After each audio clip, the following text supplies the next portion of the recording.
Gone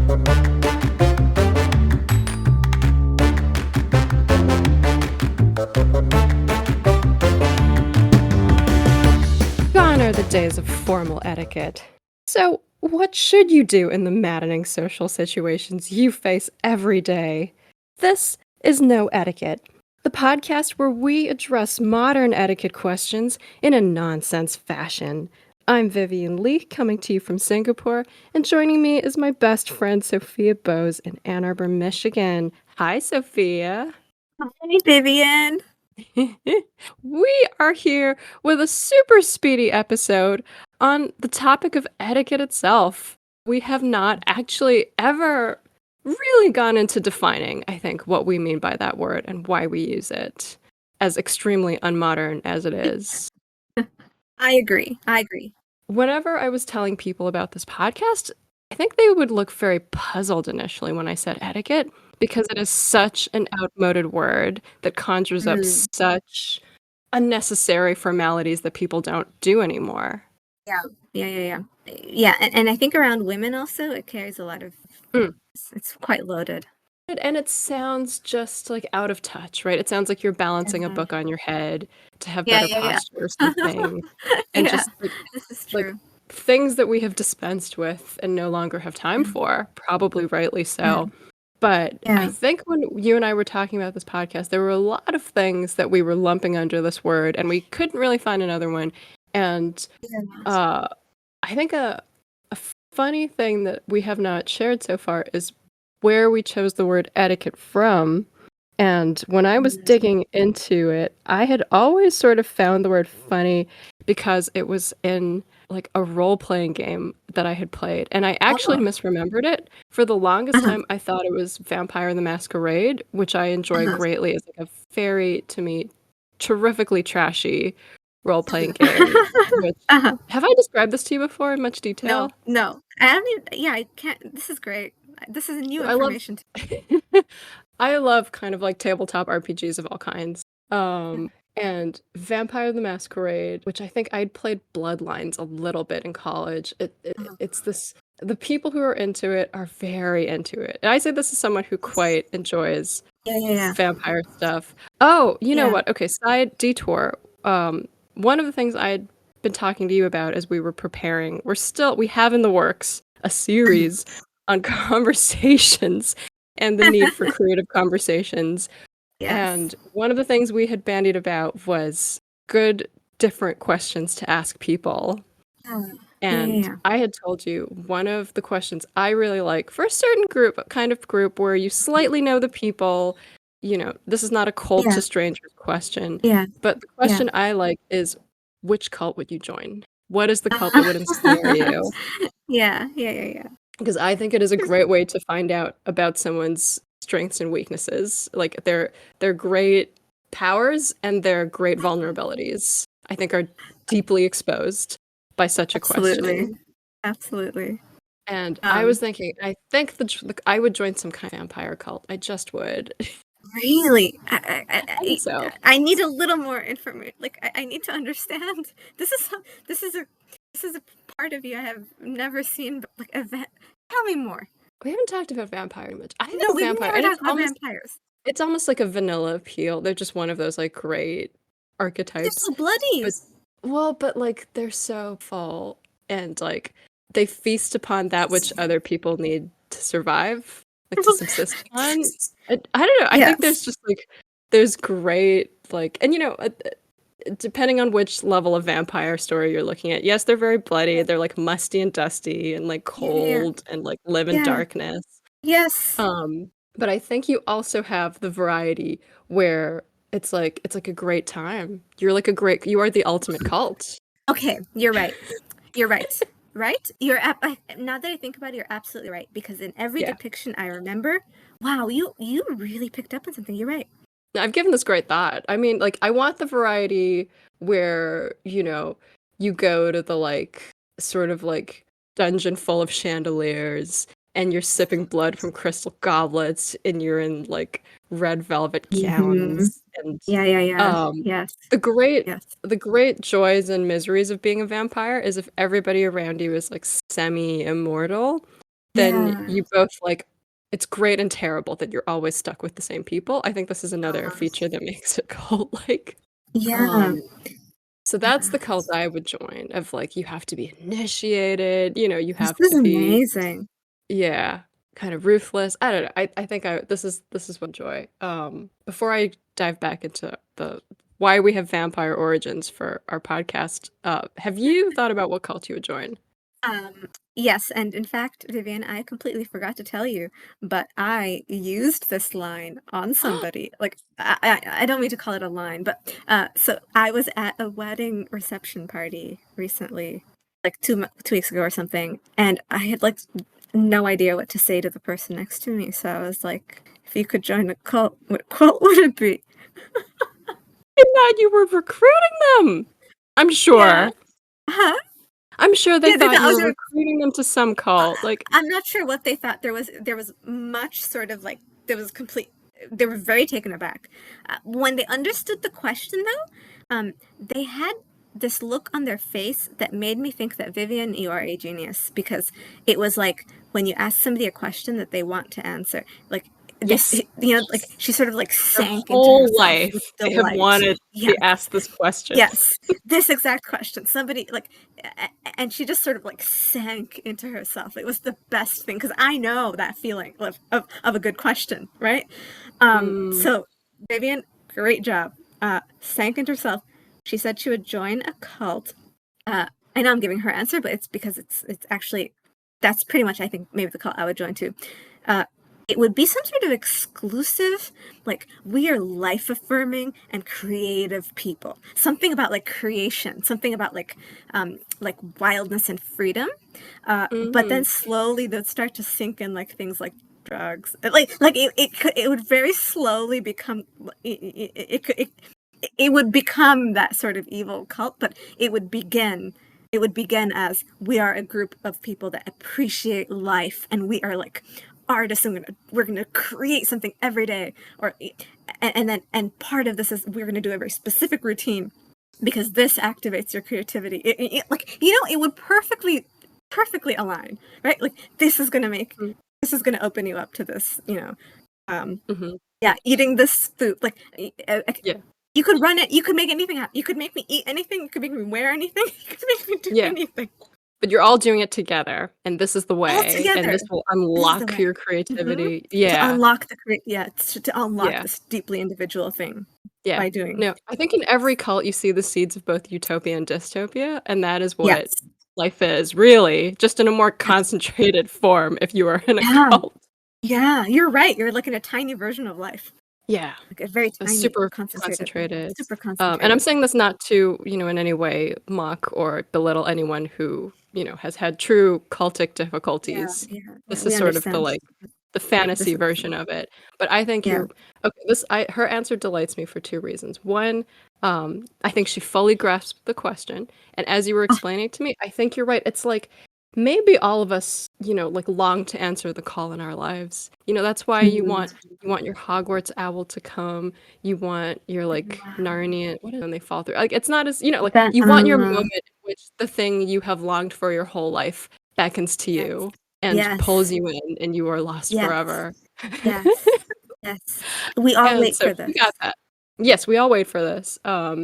I love that you did this to some poor stranger at a wedding. This is exactly how I did not want the question to be used, but I think Oh, you really? it's just like it could just scare the pants off somebody if Oh my someone came god. up to you and asked this. I would be, Hilarious. at least I would never see her again, but I would be quite scared. The time I broke it Yeah. out was when Mhm. I was with two grad school friends whom I knew slightly, well Yeah. enough that I Yeah. think we had a good Yeah. sense of humor about it, and we were Yeah. in a Yeah. long car ride and many long waits at Harry Potter World. Uh-huh. So we had a lot of time to talk. We Yeah. had Yeah. enough of a fundamental relationship, and it was very Yeah. telling. But okay, so that Yeah. was the first thing. I loved that you asked that question, she answered it. The other thing I love was I was about to.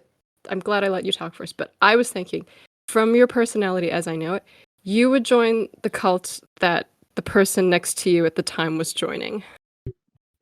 Oh, you. Yes. Yeah, not Yes. because you have no mind of your own, but it's because No, you were right. like Yeah. No. such an enthusiast. and you like getting on board with other people. Again, not because you God, you're can't right. choose for yourself, but you No, actively no, no, yeah. enjoy going with what other people are You're excited right. about. You're right. This is Yeah. brilliant. And that's like a weird compliment to say. I think he would fit into many cults that right? Like I think for many people the cult selection is quite narrow and specific, but I think you would have a good Oh my time at a gosh. number of different cults Number because of you were cults there. could just pull me in. Yeah. Just swept right in. Yeah. You're like, oh my gosh, you're like blood type O or something. I am a blood type O, but yes. Are you really? Yeah, yeah, yeah. Yeah, I'm O negative.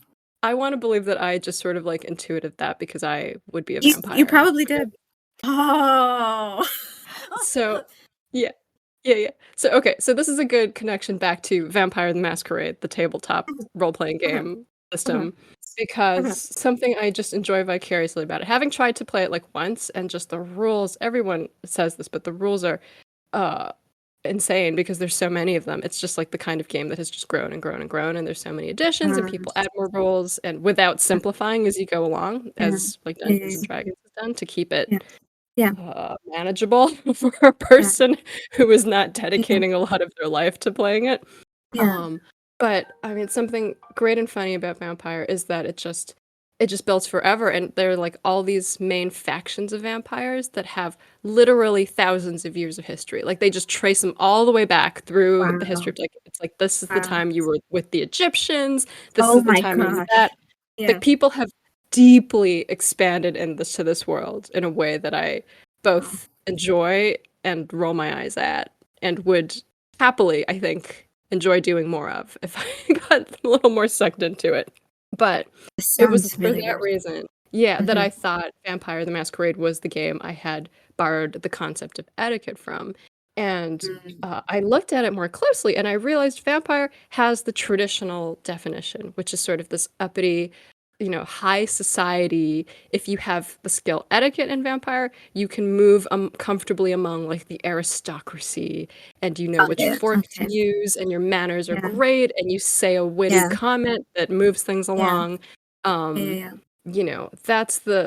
that's what that skill is in this game and is in a lot of games. Mm, And so I dug around some more and I realized, oh, this is a good connection for us. yeah. Because the game I had borrowed the concept from was Shadowrun. Have I told you about Shadowrun? Was it that really beautiful one? Like with planets that like combust or something? Okay, what is it? What's Shadowrun? Tell me. Shadowrun is, and now I don't remember the exact time. It is a cyberpunk game. I think it was after Neuromancer, but before The Matrix. Uh-huh.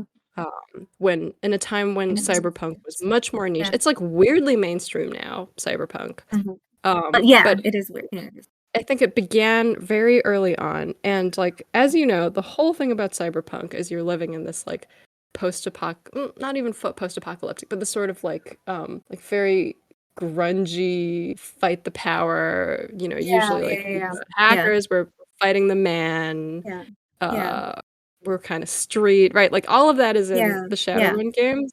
yeah. But the whole thing about cyberpunk is like you're exploring artificial intelligence and like Mm, simulated reality, and you're hacking things. It's all about yeah, um computer simulation stuff. yeah, yeah. And Shadowrun was like, okay, this sounds cool, but we're also gonna add magic. So you can be like a troll who's like a Uh-huh. techno shaman, and you like summon No, spirits. And this that's is also amazing. happening while somebody's hacking stuff next to you. It's like amazing, and it's like it's got this like it doesn't have a sense of humor about itself the way it ought to, but it's very like everything we want. We'll just put it in this Yeah, world together. I love this. Oh, I wish it was a book.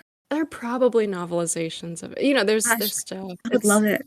it's Yeah, it's really enjoyable in that kind of like I don't know, it hits the same spot as Vampire, but with cyberpunk and yeah, shamans. it really does. But Oh, you're right. what I so one of and again, like just like Vampire, it is far too complex. There are too many skills. Mm, It is too difficult to run for the average human uh, being unless you have yeah, really sunk a lot of time and effort into yeah, studying this stuff. yeah, yeah, But yeah, yeah. one of the mechanisms of the game is that you can have multiple etiquettes as a character. Ah, And so what they have identified etiquettes as a sort of like your facility within a certain realm of social organization.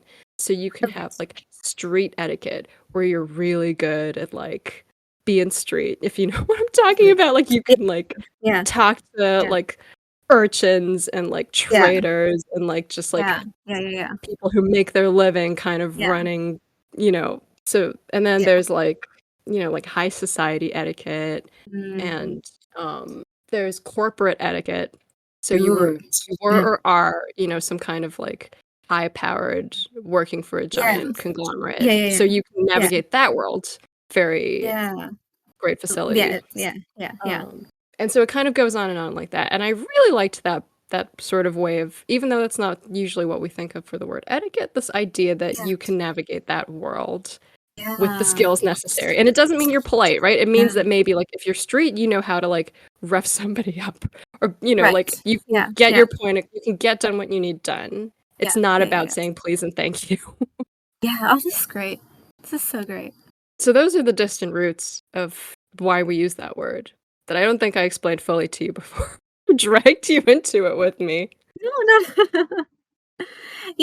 It's I think, yeah, one thing I've thought about during a lot of our conversations is like we'll be in the middle of a conversation like or in this podcast and I'll think like fleetingly like does this have anything to do with etiquette? I know that we're supposed to be a nonsense podcast, but how nonsense have we become? Like there'll be moments where I'm like, is this and then I realized um and this is not a realization, it's more, I guess, a question. So I think you and I are, interested in spirituality. And I think morality is something that we're interested in, but it's such a weighty, tangled situation. But there's also like right behavior. Hmm. Like there's also what's I don't even know how to express this. Right behavior. What do I mean by this? Like when we say high, like it's the thing that is the best for everybody involved, like best for all the humans involved. Yeah, and you may or may not follow rules and conventions in doing it. Correct. Like But sometimes there's this, the high yeah, etiquette thing to do is to break with etiquette. right. And it's actually a very difficult thing to learn to do well. Huh? I think that's right. No, I think that's right. One of the other stories I think about Yeah. MFK Fisher, the food writer. This one I know I kind of mentioned to This you. one you've told. Yeah, yeah, yeah. Yeah, so MFK Fisher, the food writer, just kept coming to mind when I was thinking, if we start this etiquette podcast, what are we going to talk about? Because, and I think you really picked up very quickly why I liked her so much. She talks so much about the philosophy of eating and having a good meal and having your own Yeah, preferences about what you want to eat. yeah. She's so much about getting to know your own mind and then also about treating other people well because Yeah, dining is so communal and you have yeah. It's so so many interactions with other Yeah, people while you're doing it. yeah, yeah, And for her, especially in the gastronomical me, which is her yeah, memoir, especially about her like early life when she was yeah, really kind of coming into her own, yeah, so much of it is about her forming her own ideas about what it is to eat well and to serve people well, what should be conducted at the table, yeah, yeah, without yeah, sounding yeah. prissy about it.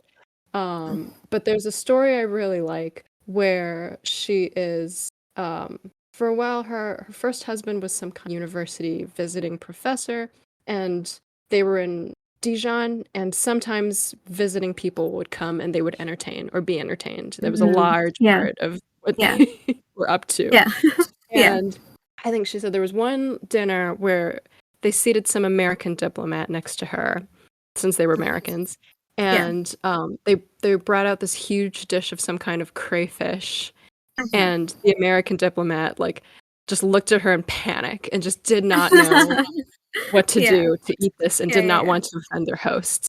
yeah, yeah. And MFK Fisher just takes charge. She sort of like winks at him and says like, "Do as I do," or something. Or maybe that was what she conveyed in the wink. But she was very Yeah, much like, "All right, let me show you." yeah, And rather than like fussing with, I think they had like those like things you used to crack they had a lot of like yeah, little tools. yeah. Oh And gosh. yeah, I think she just did like one big crack with it and then like maybe used a fork or her hands and just sort of Yeah, ate it as she doesn't say this, but I think it's probably the easiest way Uh, to eat it yeah, yeah, and yeah, get yeah. some enjoyment out of it. And maybe not the Yeah. most precise in terms of using all the implements, Mm, but it yeah, just sort of led with that, and the yeah. diplomat with great relief copied her, and actually everybody at the table just followed suit, which was probably their way of also being like, "All right, we'll all just eat it this Yeah, way yeah, and go through this." And, yeah. her conclusion, though, is not, "Here I was being such a good host," but her conclusion was, "As a host, I will never serve something so challenging Aw, for somebody who yeah, has not encountered it." For example, yeah, and yeah, especially at a formal event, right? Like, maybe if it's yeah, friends, it's different. yeah. I think of that as a great example of breaking with etiquette in order to do Mm, the true high etiquette thing, which is make someone mhm, feel comfortable and, you mhm. know, accomplish what your purpose is, right? To have this meal Yeah, and be social and not offend anybody and show yeah, that you're enjoying yourself and all of that. Like, I yeah, think she identified what really needed to be done in the situation and then yeah. figured out the way to do it. And that it doesn't matter if that's the quote unquote right way or not. Right, right, right, right. Yeah. It, Which I think is a very I love cyberpunk that. attitude. Yeah, that We is. wanna pull I it mean, that is back. precisely what cyberpunk is, right? It's like Yeah. refashioning existing things Yeah. for current need. Yeah. Yeah. With probably a slight is a small word, a great bias towards breaking the rules because you feel Yeah, that it's the true. system is against you and stuff, right? Yeah, yeah, Like, yeah, yeah. Like what's is not working. yeah. It's Yeah, the fundamental premise of cyberpunk. it's what is not working. Hmm. Ah, I love it. Yeah, I love it. I love it. yeah. I love it. But I think So, within cyber now that I'm thinking about, like, sort of the etiquette things, like, there's so much enjoyment of the world because there's ways that you can blend and get things done, uh, right, also? yeah, yeah, yeah, yeah. It's like, here is Yeah. the way to negotiate this deal, This you is know, true. here is the Yeah, way and to get into this corporate headquarters, like, here is the way. yeah. Um, there's a little bit of both, like, you gotta know I guess it's that old adage of, like, you gotta know when to follow the rules and when to break them, right? That's really good. Is it pronounced adage? I Adage? I Adage? hope so. I have no idea how to pronounce this word. I've never said it out loud. But yes. Um, yeah, you're right. Mm. Who teaches it to you? I think it's those things. You have some origins, and then you go breaking the rules by yourself. Mhm. You have sort of like a backstory. Mhm. I think this is why we enjoy the John Wick movies. I think they're another good example of, Um, like, there's a very codified world, you have to follow it in certain ways yeah. because it rules Mhm. everybody. If you're Yeah. very elite, you can Mhm. break the rules in certain ways to get done what you Yeah. need done. Yeah. Um, Yeah, yeah, yeah. Yes. Um, and there's always this sort of undercurrent of everybody slightly thinks that what he's doing is the correct thing, like the high is actually the correct thing to be done, right? yeah, like the high etiquette thing, right? Mhm, And so even though it's like he's doing the cyberpunk thing, right? He's doing the right thing mhm. by Yeah, breaking the rules within yeah. an organization that is all about breaking the rules. So it's like ultra matrix, right? Like it's about like snapping out of a certain like, Yeah, they already think they've snapped out of it, but yeah. Maybe this is the sum of what's society. Mhm, I was reading the book that inspired Mean Girls, Queen Bees and mhm, Wannabes, which I have to say was a mhm, very good book. mhm. I thought maybe it would be a little dated, but no, Yeah, it's as good yeah, as it ever was, and yeah. very good book, and she had just the best definition of culture, which is, Mm. what you intuitively know to do and think in order to be accepted in a group or Mm. something. But you intuitively know. Intuitively know. So actually this goes to your point of, like, how much of it is taught or who teaches it to you. I think it can be Yeah. both, like, but a lot of it is just sort of, like, picked up, right, from you observe and Being able to you're discern, in yeah, it. being able to just yeah, yeah, yeah. So it's a very powerful thing to go against what would be, the accepted, like, conventional Yeah. rulesy thing to do in order to do a greater thing, which is an argument made about Jesus. Oh, really? Oh, yeah, yeah, Bring I it back guess, to right? Because, spirituality. yeah, yeah, Yeah, yeah, yeah, yeah. yeah, Um, but on a mundane plane, I think enjoying our shared Matrix heritage into why we are so concerned with etiquette and how people makes a yeah, lot of sense to me. Someday we're going to yeah. do the etiquette of the Matrix. Oh, we must. Yeah. This is gonna be a special episode. We may even be in person. Maybe we should, yeah, Ooh. who knows? We may even be in person. We may be in an island within an island. Who knows? Yeah. Yeah. And what does that mean, listeners? You will have to stay tuned to find out. We will not reveal it at this point of time in order to keep some mystique. Yes. Oh, I'm Is there anything sorry. I feel Yes. like I've talked a lot. Is there anything else you would add about So, so yeah, I whenever I describe this podcast to people, and maybe this Mhm. is just because of where I work, the typically one of the first few questions I get is, "Are you going to do anything about like the history of etiquette? Like are you going to trace back a certain thing that is the etiquette and find out why it is?" Oh, people wanna know the history of etiquette? Yes. This is what they want to know. They want to know the history. I remember being quite kerflummoxed. I thought it was just the one person, but no. They want to know. This is what they want to know. They want to under. This is what they want to know. They want to understand the thing that cannot be explained, right? Because if we're saying that part of it is intuition and part of it is, you know, there's so much of it that is not written down, and I think that as doctors, right? So much of their work is dealing with a hidden disease. Like you're trying to figure out why Mm, the thing that exists. mm. And so when they hear about a podcast about etiquette, the first question is, well, like what caused all the etiquettes that exist? Like what caused it? Why do we have the symptoms that we have? Right? If the etiquette that we see are the symptoms, then like what's causing it? And Yeah. that's kind of their first. That's what they go to Okay, that's a good instinctively. question, actually. That's very good. It's like, were there the origins of society and its Yeah. discontents? Yeah, like what? What could it have been?